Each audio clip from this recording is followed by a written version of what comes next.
नमस्कार दोस्तों, एक बार फिर से स्मार्ट लर्निंग कैंपस में सभी साथियों का स्वागत है।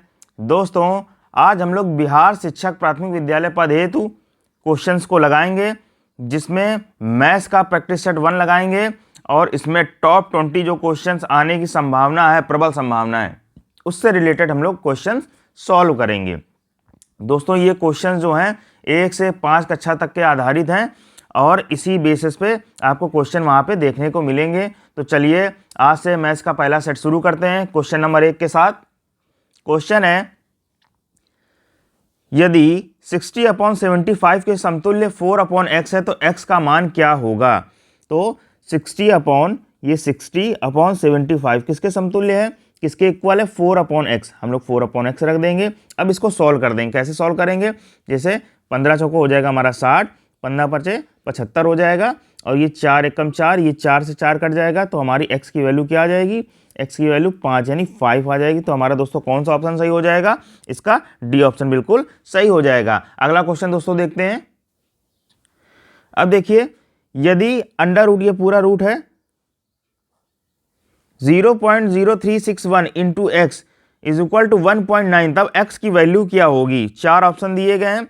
सबसे पहले हम लोग सॉल्व करेंगे, तो इसको हम लोग लिख लेंगे 0.0361 into x is equal to 1.9। अब दोस्तों जब हम लोग दशमलव हटाते हैं तो आपको पता है कि इसमें नीचे क्या जीरो बढ़ जाएंगे। तो ये हमारा जब 361 करेंगे तो नीचे कितने 4 अंकों से 4 अंकों के पहले ये दशमलव लगा है, जब हटाएंगे तो यहाँ पे नीचे 4 अंक आ जाएंगे।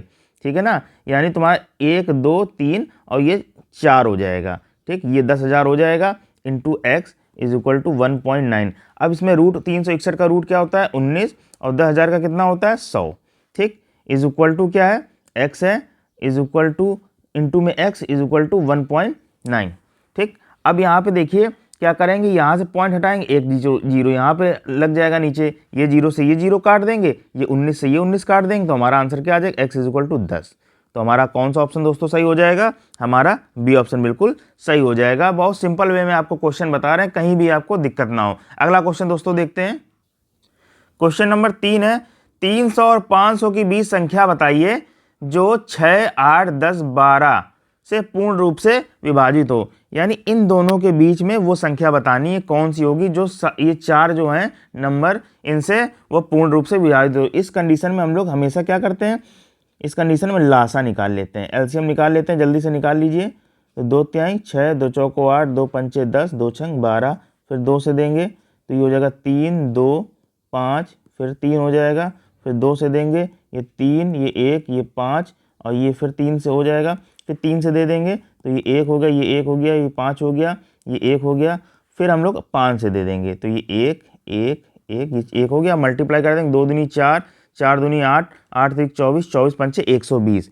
तो 120 से ये चारों नंबर डिवाइड हो जाएंगे, लेकिन 300 से 500 के बीच में बोला गया है। तो इस कंडीशन में हम लोग इसमें मल्टीप्लाई करेंगे, तो मल्टीप्लाई करेंगे तो 120 एकम 120 हो गया, ये आएगा नहीं, फिर 120 इंटू 2 करेंगे, इससे भी डिवाइड हो जाएगा, लेकिन ये 240 आएगा, ये भी बीच में संख्या नहीं आ रही है। फिर 120 इंटू जब 3 करेंगे तो 12 त्याई कितना हो जाएगा 36, 360। और देखिए कहीं ना कहीं हमारा, और फिर 4 से अगर करके देखते हैं तो 12 चौको क्या हो जाता है 48, क्या हो जाता है 48 हो जाता है। तो यहाँ पे 480 कहीं ऑप्शन में दिया नहीं है। ठीक है ना, ये ऑप्शन आपको देखने को मिल रहा है 360। तो दोस्तों इसका कौन सा ऑप्शन सही हो जाएगा, डी ऑप्शन बिल्कुल सही हो जाएगा। अगला क्वेश्चन देखते हैं। क्वेश्चन है, किसी चुनाव में एक उम्मीदवार को 62% वोट प्राप्त हुआ और वह 35,640 वोटों से चुनाव जीत गया। तो चुनाव में कुल वोटों की संख्या क्या थी यदि कोई भी वोट अमान्य ना रहा हो। तो सबसे सिंपल सा है, मान लीजिए 100% वोट थे। ठीक, 100% वोट में 62% किसको वोट मिले, जो जीत गया। ठीक है ना, तो सीधी सी बात, जो हारा होगा उसको कितने वोट मिले होंगे, 38% मिले होंगे। तो इनका अंतर कितना आया, इन लोगों का अंतर निकाल लेंगे, 62 माइनस 38 कर देंगे, 62 माइनस 38, तो अंतर कितना आ जाएगा 48, 4, 42, 52, 24%। यानी 24% का अंतर जो आया उसी को हम लोग किसके इक्वल कर देंगे, जितने से वो वोट जीता। यानी 24% वोटों का अंतर आया तो इतने वोटों से जीत गया। ठीक, अब 24% बराबर 35,640 है और हमसे बोला था कुल वोटों की संख्या यानी 100% वोटों की संख्या पूछ रहा है। तो 100% वोटों की जब संख्या निकालोगे तो क्या करोगे, यहाँ पे 35,640 मल्टीप्लाई किसका हो जाएगा 100 का, और डिवाइड किससे कर देंगे 24% से कर देंगे, क्योंकि ये 24 के इक्वल था। अब इसको सॉल्व कर देंगे, हमारा आंसर यहीं पे आ जाएगा। सॉल्व करके देख लेते हैं। तो ये हो जाएगा हमारा 6 चौको 24 हो जाएगा, ये हो जाएगा 6 पंचे 30, और ये हो जाएगा 6 नवा 54, और 6 चौको 24, ये 0 हो गया। ठीक है, इसको काट देंगे 4 से, ये हो जाएगा 25। ठीक, तो हमारा आखिरी में आया 5940 मल्टीप्लाई 25। अब इस 25 का मल्टीप्लाई कर देंगे, मल्टीप्लाई कर दीजिए, 0 हो गया, 25 चौको 100, हासिल 10 हो जाएगा, 25 नवैया 225, और 10 हासिल थी तो ये हो जाएगा 235। ठीक है, 23 हासिल हो जाएगी, 25 पंचे 125, और 23 को ऐड कर देंगे तो हमारा कितना हो जाएगा 148। कितना हो जाएगा 148। तो क्या आ जाएगा 14,850। ये हमारा हो जाएगा 1,48,500 वोट। तो इसका कौन सा ऑप्शन दोस्तों सही होगा, डी ऑप्शन बिल्कुल सही होगा। दोस्तों अगला क्वेश्चन देखते हैं। क्वेश्चन नंबर 5 देखिए, एक दुकानदार फल खरीदने और बेचने में कम तौल का उपयोग करता है और 7% धोखा देता है, तो उसका कुल लाभ % बताइए। यानी बेचने में उसके बाद कम तौल में उपयोग करके 7% का धोखा देता है। ठीक है, पहले बेचने में दिया, फिर कम तौल में उसका उपयोग करके 7% का धोखा देता है, तो कुल लाभ % बताइए।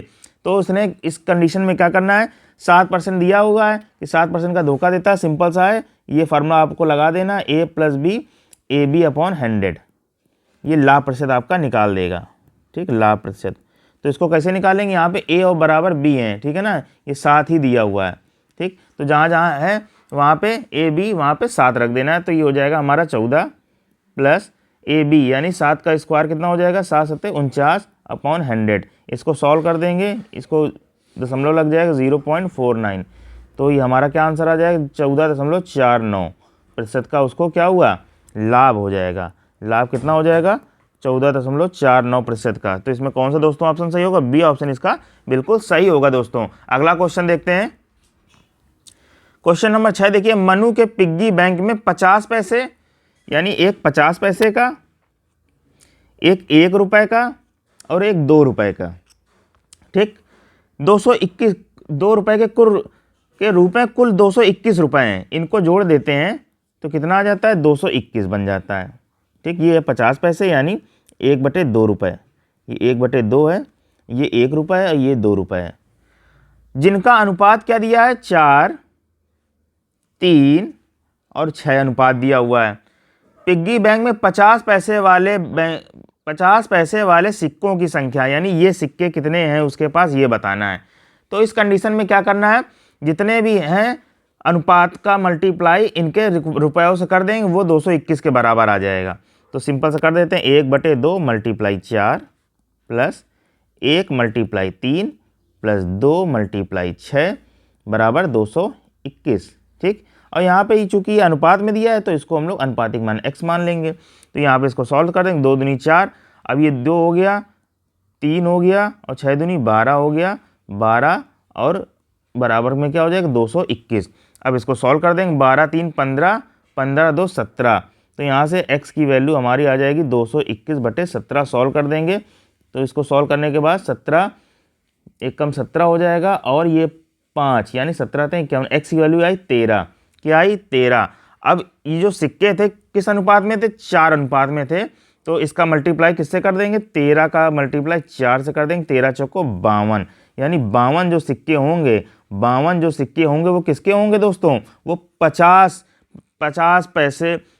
पैसे वाले होंगे 52 सिक्के। तो हमारा कौन सा दोस्तों ऑप्शन सही होगा, ए ऑप्शन बिल्कुल सही हो जाएगा। अगला क्वेश्चन दोस्तों देखते हैं। क्वेश्चन है, पूर्वा ने किसी उद्यम में 7 माह के लिए 8,000 का निवेश किया और दुर्वा ने 8 महीनों के लिए 7,000 का निवेश किया, उनके द्वारा प्राप्त लाभ का अनुपात क्या होगा। तो ऐसे कंडीशन में जो लाभ होता है, बात समझिए, लाभ जो होता है वो किसके बराबर होता है, वो होता है पूंजी और समय के बराबर होता है जो लाभ होता है। ठीक, अब पूर्वा की बात करते हैं तो पूर्वा को लाभ कितना हुआ 7, यानी पूंजी उसने लगाई 8,000 और समय कितना मिला 7 यानी 56,000। ठीक, ये निकला पूर्वा का। इसके बाद दुर्वा का देख लेते हैं। इसने पूंजी लगाई 7,000 और निवेश कितने महीने के लिए किया, 8 के लिए, तो ये हो जाएगी ये भी 56,000। तो अगर रेशियो को देखा जाए तो रेशियो कहीं ना कहीं बराबर है। अगर रेशियो निकाला जाए तो बराबर इसको काट देंगे, तो यानी 1:1 में दोनों को लाभ प्राप्त होगा। इसका सी ऑप्शन बिल्कुल सही हो जाएगा दोस्तों। अगला क्वेश्चन देखते हैं। क्वेश्चन नंबर 8 देखिए, एस और टी एक काम को 50 दिन में पूरा कर सकते हैं। उन्होंने 20 दिन तक काम साथ में किया और उसके बाद छोड़ दिया। बताइए कितना काम बाकी रह गया। तो एस और टी जो हैं, एस और टी, ठीक, 50 दिन में पूरा कर सकते हैं किसी काम को, यानी एक काम को करने में कितना समय लग रहा है, 50 दिन में एक काम पूरा कर रहे हैं। ठीक, फिर उन्होंने क्या किया, तो एक दिन में कितना काम हो रहा है, एक दिन में काम कितना कर रहे हैं, एक दिन में यानी 1/50 काम कर रहे हैं, सिंपल सा है। लेकिन उन्होंने काम कितने किया, 20 दिन, तो 20 दिन का काम कितना निकल आएगा, 20 दिन का वो निकल आएगा 20/50 काम निकल आया। यानी 50 में से 20 काम उन्होंने पूरे कर दिए, 50 में से 20 काम। शेष काम, जो शेष काम बचेगा, शेष काम, तो 50 में से 20 काम उन्होंने 50 में 20 काम उन्होंने किए हैं, शेष काम हमारा कितना बचा, टोटल 50 था, 20 काम किए हैं, यानी 30 काम बचा ना हमारा, 50 में से 30 काम बचा है, तो यही हमारा शेष काम हो गया। 0 0 काट देंगे तो हमारा आंसर क्या आ जाएगा, 3/5, यानी इतना काम अभी भी बचा है, तो हमारा ए ऑप्शन बिल्कुल सही हो जाएगा दोस्तों। बहुत ही सिंपल था। अगला क्वेश्चन देखते हैं। क्वेश्चन नंबर 9 देखिए, शरबत के 2 मिश्रण हैं। पहले मिश्रण में पानी और शरबत का अनुपात 4:3 है और दूसरे मिश्रण में इनका अनुपात 3:2 है। दोनों को क्रमशः 1:2 के अनुपात में मिश्रित किया जाता है। तैयार मिश्रण में पानी और शरबत का अनुपात कितना होगा। तो देखिए क्वेश्चन, देखिए शरबत के 2 मिश्रण, मान लीजिए कोई शरबत है, इसके 2 मिश्रण है, ठीक, शरबत के 2 मिश्रण है। पहले मिश्रण में पानी और शरबत जो है 4:3 में है, यानी इसको अगर हम लोग देख लें तो यहाँ पे 4:3 में, ठीक है ना, क्या है, पानी और शरबत, ये पानी है और ये शरबत है, 4:3 में। फिर क्या है, दूसरे मिश्रण में इसका अनुपात 3:2 हो जाता है, यानी पानी कितना हो जाएगा, पानी 3 हो गया और शरबत 7 से शरबत कितना हो जाएगा, 2 हो जाएगा।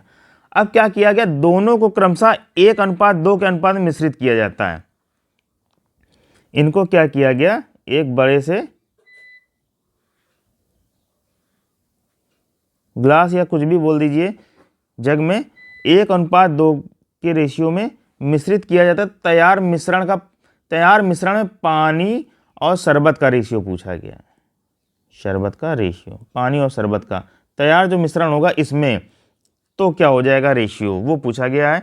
तो इसमें दोस्तों क्या करेंगे, तो दोस्तों चलिए मिलाते हैं। सबसे पहले पानी की बात करें तो पानी हमारा ये देखिए 4 था, ठीक, 4 पानी था, टोटल कितना था 7, मिश्रण कितना था 7, 7 में 4 पानी था, ठीक है। इसको किस में मिलाया, 1 के रेशियो में, ये देखिए ये 1 का रेशियो, इसमें मिला दीजिए, मल्टीप्लाई कर देंगे।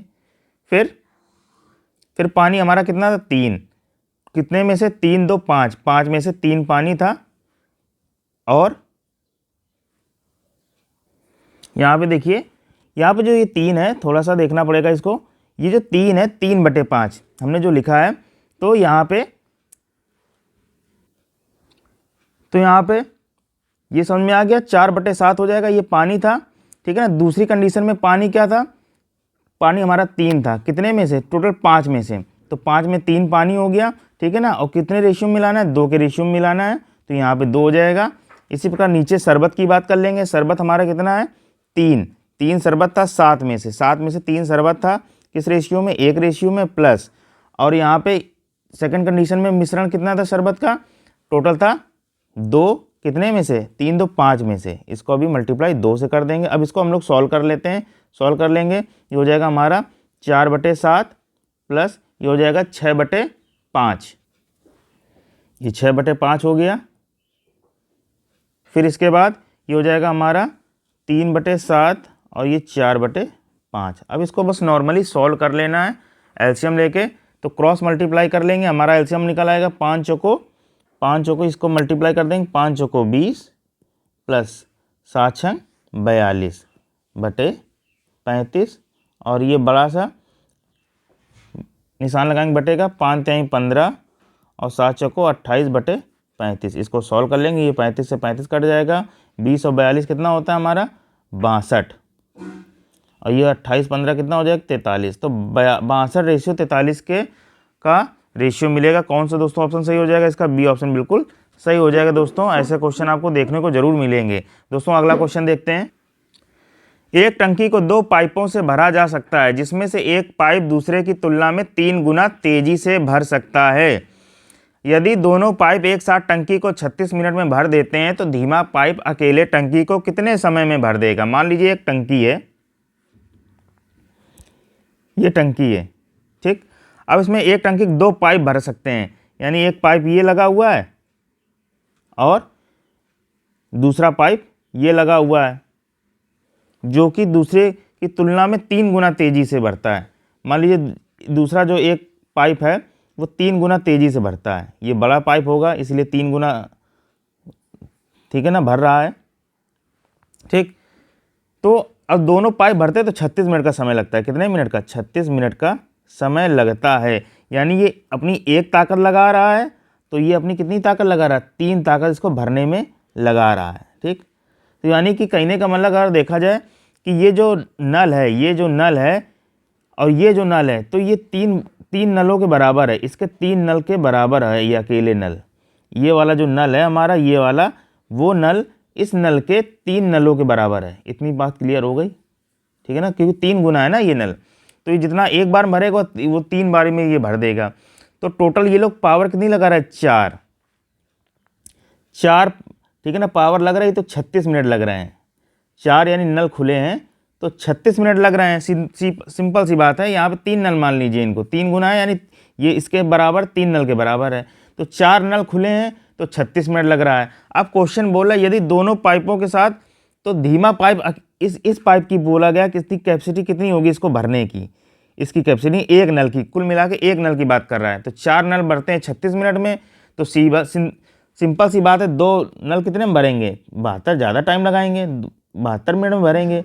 और एक नल तो और टाइम लगाएगा, यानी 2 का मल्टीप्लाई करेंगे तो हो जाएगा 144 मिनट। ये समझने की चीज़ है। या फिर डायरेक्ट कर सकते हैं 36 × 4 कर दीजिए, तब भी आंसर आ जाएगा। 4 × 24, 4 × 3 12, 13 14, 144 मिनट ऐसे भी, या फिर इस तरीके से भी आ जाएगा। यानी एक नल जब भरेगा तो कितने टाइम लगेगा? 144 मिनट। तो दोस्तों इसका बी ऑप्शन बिल्कुल सही हो जाएगा। दोस्तों अगला क्वेश्चन देखते हैं। क्वेश्चन नंबर 11 देखिए। किसी मूलधन पर 8% की दर से 8 महीने और 6% की दर से 14 महीनों के साधारण ब्याज के बीच का जो अंतर है वो 200 है। तो मूलधन ज्ञात कीजिए। मूलधन ज्ञात करना है। मूलधन हमारा P होता है। तो सबसे पहले हम लोग SI अगर देखें कितना आ जाएगा, तो P R कितना है? R दिया है 8, T हमारा कितना दिया है? T हमारा दिया है 8, ठीक। इस 8 को हम लोग किस में बदल लेंगे? इस 8 को हम लोग वर्ष में बदल लेंगे। तो 8/12 काट देंगे, 4 दूनी 8, 4 तिहाई 12, 2/3 आ जाएगा। तो ये हमारा इसकी जगह क्या आ जाएगा? 8 की जगह 2/3, ये हमारा हो जाएगा 2/3 अपॉन 100 कर देंगे, ठीक। तो ये हमारा कितना बन के आ जाएगा? ये हमारा हो जाएगा 16P अपॉन 3 × 100, ठीक। ये आ गया। फिर इसी प्रकार दूसरा SI निकाल लेंगे, ठीक। ये SI1 SI2 निकल आएगा। P × R हमारा कितना है? 6%, और T हमारा कितना है? 14। 14 को जब हम लोग वर्ष में बदलेंगे 14/12 करेंगे, काट देंगे, ये हो जाएगा हमारा 7/6, 7/6 हो जाएगा। तो ये हो जाएगा 7/6 अपॉन 100। तो ये 6 से 6 कट जाएगा। तो SI2 कितना आ गया? ये हमारा आ गया 7P अपॉन 100, ठीक। अब क्वेश्चन क्या कह रहा है? साधारण ब्याज के बीच का अंतर कितना है? 200। तो इनका अंतर जो है, अंतर वो कितना है? 200 है। अंतर भाई देख लेते हैं, अंतर कितना हमारा निकल आएगा? तो 7P upon 100 minus 16P upon 300 हो जाएगा। और ये किसके बराबर हो जाएगा? 200 के। इसको सॉल्व कर लेंगे, हमारा आंसर आ जाएगा। इसमें देखिए 100 हमारा कॉमन आ जाएगा, P हमारा बाहर आ जाएगा, अंदर क्या बचा? 1, यहाँ बचेगा अंदर 7 माइनस 16/3। बस इसको हम लोग सॉल्व कर लेंगे, हमारा आंसर आ जाएगा। तो ये हो जाएगा P अपॉन 100 मल्टीप्लाई ये हो जाएगा 7 त्रिक 21 हो जाएगा, 21 में 16 गया 5/3 बराबर 200। इसको काट देंगे, ये हो जाएगा हमारा 40 पंचे 200, और ये हो जाएगा 100 का मल्टीप्लाई 3 से करेंगे, 300 गुणे 400, 300 गुणे 40, तो ये हमारा कितना आ जाएगा 12,000। क्या आ जाएगा 12,000 दोस्तों आ जाएगा। कौन सा ऑप्शन दोस्तों सही होगा हमारा? ये ऑप्शन बिल्कुल सही हो जाएगा दोस्तों। अगला क्वेश्चन देखते हैं।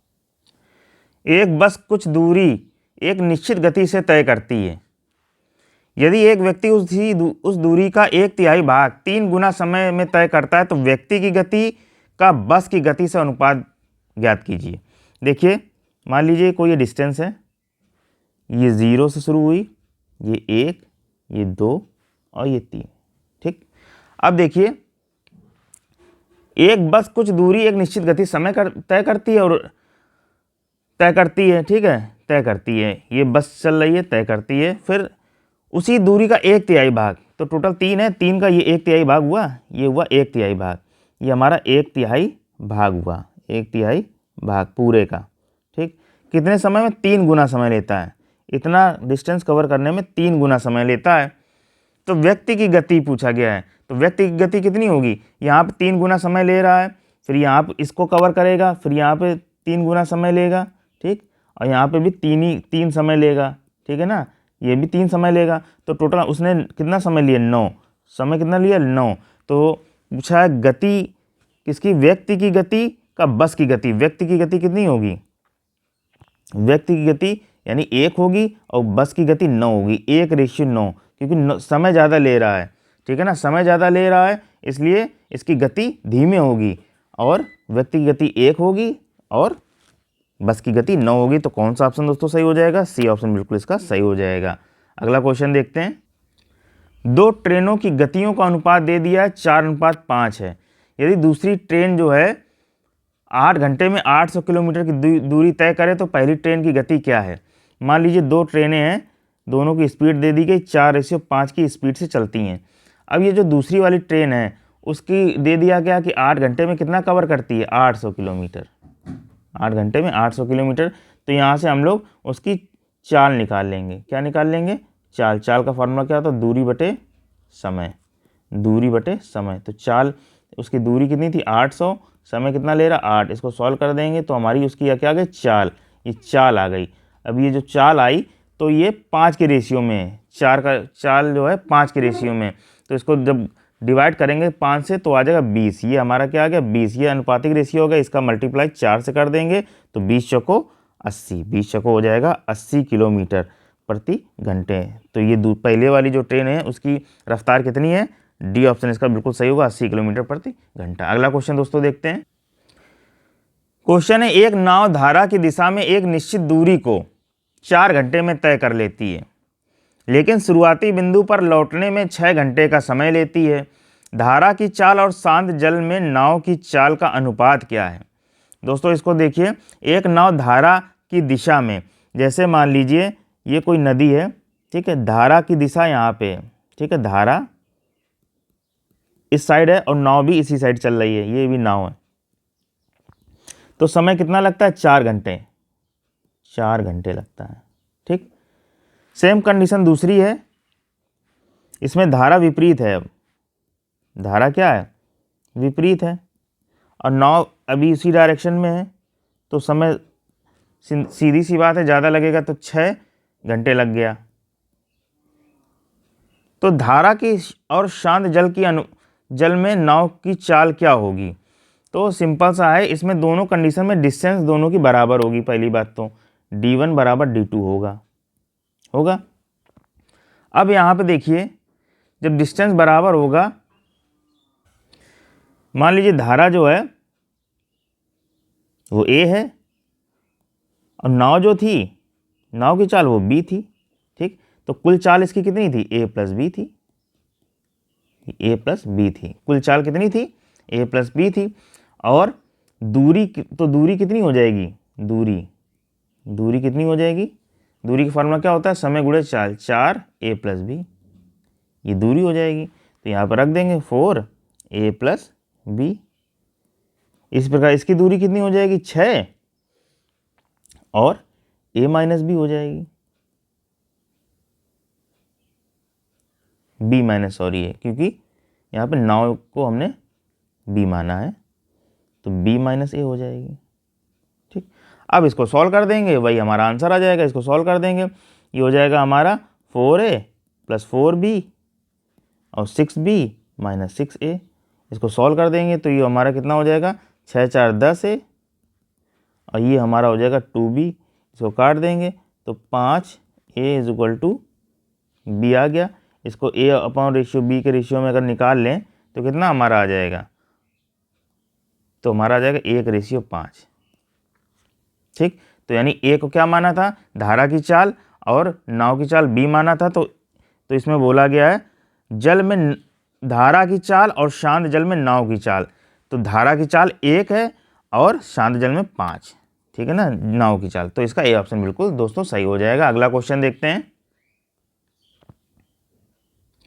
एक समांतर चतुर्भुज की ऊंचाई है 7 सेंटीमीटर तथा क्षेत्रफल है 161 वर्ग सेंटीमीटर। इसके आधार की लंबाई बताइए। मान लीजिए कोई समांतर चतुर्भुज है, ठीक, इस तरीके से, और उसकी लंबाई कितनी है, 7।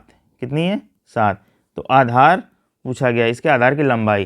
तो सीधे फॉर्मूला होता है समांतर चतुर्भुज का क्षेत्रफल। क्या होता है, ये जो है लंबवत ऊंचाई h इंटू ये जो बेस है a, ये होता है फॉर्मूला। अब इस फॉर्मूले को लगा देंगे 161 और ये 7 इंटू a। इसको सॉल्व कर देंगे, हमारा आंसर आ जाएगा 7 दूनी 14 और ये हो जाएगा 7 त्रिक 21। तो हमारी जो लंबाई आ जाएगी कितनी आ जाएगी, 23 आ जाएगी। इसका बी ऑप्शन बिल्कुल सही होगा। दोस्तों अगला क्वेश्चन देखते हैं। पानी की एक टंकी 5 मीटर लंबी, 3 मीटर चौड़ी तथा 1 मीटर गहरी है। कितना लीटर पानी भरा जा सकता है। तो पानी की टंकी इस प्रकार की है, घन के आकार में है पानी की टंकी, ठीक है ना, घन के आकार में है, तो इसमें फॉर्मूला घन का लग जाएगा। तो क्या हो जाएगा, L into b into h. ये हो जाएगा L into b into h. इसको सॉल्व कर देंगे, लंबाई 5, चौड़ाई 3, ऊंचाई 1। सॉल्व कर देंगे, 15 मीटर आ गया, 15 मीटर क्यूब आ जाएगा। ठीक है, अब हमको पता होना चाहिए 1 मीटर क्यूब बराबर होता है 1000 लीटर। कितना होता है, 1000 लीटर। तो 15 मीटर क्यूब बराबर कितना हो जाएगा, 15000 लीटर। हो जाएगा कि नहीं हो जाएगा, हो जाएगा ना। तो इसका कौन सा दोस्तों ऑप्शन सही हो जाएगा, इसका बी ऑप्शन बिल्कुल सही हो जाएगा। दोस्तों अगला क्वेश्चन देखते हैं।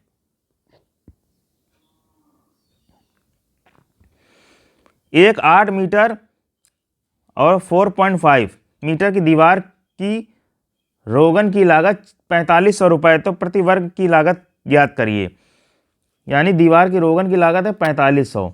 तो सबसे पहले प्रति वर्ग की बोला, प्रति वर्ग यानी एक वर्ग की पूछा गया, एक वर्ग की कितनी लागत होगी। तो पहले हम लोग निकाल लेंगे, मल्टीप्लाई कर देंगे 8 इंटू 4.5 बराबर किसके, 4500 के। एक वर्ग का पूछा है तो एक वर्ग का निकालने के लिए भाग दे देंगे बस, 4500 भाग 4.5। इसको सॉल्व कर देंगे तो ये हमारा कितना हो जाएगा, इसको मल्टीप्लाई कर लेते हैं 4500 और 8 का मल्टीप्लाई 8 पंच 40, 8 चौको 32, 4 36, 36 का इसमें डिवाइड दे देंगे। तो 36 का डिवाइड देंगे, काट देंगे 9 से, 9 चौको 36, 9 पना 45, 500, फिर 4 को काट देंगे तो ये हमारा 125 आ जाएगा। तो हमारा कौन सा ऑप्शन दोस्तों सही है, 125 रुपये लगे प्रति वर्ग। प्रति वर्ग कितना रुपये लगे, 125। तो दोस्तों इसका बी ऑप्शन बिल्कुल सही हो जाएगा। दोस्तों अगला क्वेश्चन देखते हैं।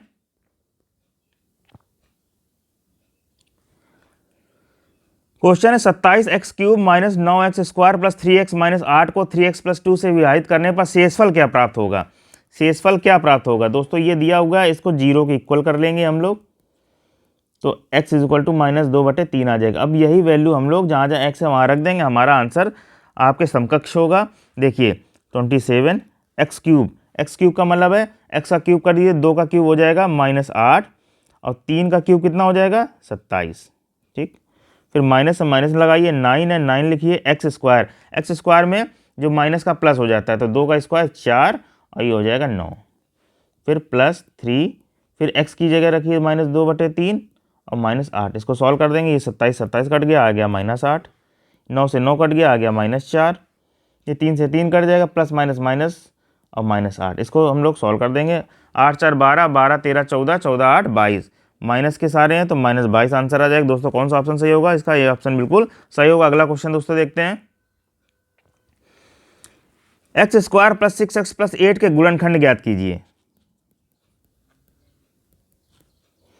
तो गुणनखंड ज्ञात करने के लिए सबसे पहले ये देखते हैं 8, आखिरी अंक देखते हैं जिसमें अचर नहीं होता है, चर नहीं होता है, मतलब है ना, जहाँ x की वैल्यू ना हो, ना x और y ना उसके साथ जुड़ा हो। तो यहाँ पे सिंगल 8 लिखा है, इसी का हम लोग क्या कर देंगे, इसी का हम लोग गुणनखंड निकाल देंगे। गुणनखंड इस प्रकार से निकालना है कि बीच वाला अंक, बीच वाली चीज़ ये है जो 6x, वो ऐसा बनना चाहिए। तो देखिए 2 दूनी 4 दूनी 8, और हम लोग 4 दूनी 8 भी बोल सकते हैं, और 4 में अगर 2 जोड़ दिया जाए तो 6 भी आ जाएगा। तो ये हमारा काम बन जाएगा, गुणनखंड हमारा ये बन जाएगा 4 2 6। अब इसको 4 और 2 के रेशियो में तोड़ लेंगे, 4x प्लस 2x। ये देखिए 6 को हमने तोड़ लिया इसमें, और प्लस 8। अब इन दोनों में कॉमन आ जाएगा, इन दोनों में क्या आ जाएगा, कॉमन। क्या कॉमन आ जाएगा, x कॉमन आ जाएगा, x प्लस 4। इसी प्रकार इसमें कॉमन आ जाएगा, क्या आ जाएगा, 2 कॉमन आ जाएगा, तो हो जाएगा x प्लस 4। अब ये देखिए दोनों में ये कॉमन आ रहा है, तो x प्लस 4 एक ब्रैकेट में हो जाएगा और दूसरे में क्या हो जाएगा, x प्लस 2। तो दोस्तों कौन सा ऑप्शन हमारा सही हो जाएगा, इसका ये ऑप्शन बिल्कुल सही हो जाएगा। दोस्तों आज के सत्र का आखिरी क्वेश्चन दोस्तों देख लेते हैं। वेन आरेख से आ गया है कि दिए गए वेन आरेख उन छात्रों को दर्शाता है जो 40 छात्रों की एक कक्षा में फुटबॉल, बास्केटबॉल और हॉकी पसंद करते हैं। कम से कम एक खेल पसंद करने वाले छात्रों की कुल संख्या क्या हो। कम से कम एक खेल तो पसंद कर ही रहे हो, उन छात्रों की संख्या क्या होगी दोस्तों। तो दोस्तों ये जो 20वां क्वेश्चन है ये आखिरी क्वेश्चन है, और ये हम आपको SW के रूप में देते आए हैं और फिर से दे रहे हैं। दोस्तों इस क्वेश्चंस को आपको आराम से लगाना है। यहाँ पे ये चीज़ पढ़ लेना कि बोला कम से कम एक खेल पसंद करने वाले छात्रों की कुल संख्या क्या होगी। इस क्वेश्चंस को आप लोग कमेंट बॉक्स में हमको बताइएगा, हम इसका आंसर देंगे अगले वीडियो में। तो दोस्तों ये वीडियो हमारी कैसी लगी, आज पहला सेट हमने मैथ्स का इसमें डाला है, इसी तरीके से आपको देखने को आगे भी सेट मिलते रहेंगे। तो दोस्तों कैसी लगी हमारी वीडियो, इस वीडियो को लाइक शेयर सब्सक्राइब ज़रूर करें, और वीडियो अगर अच्छी लगी हो तो इसमें कमेंट भी करते रहें कि कैसे आपको अनुभव इसका मिला। तो दोस्तों मिलते हैं अगले वीडियो में, तब तक के लिए सभी को धन्यवाद।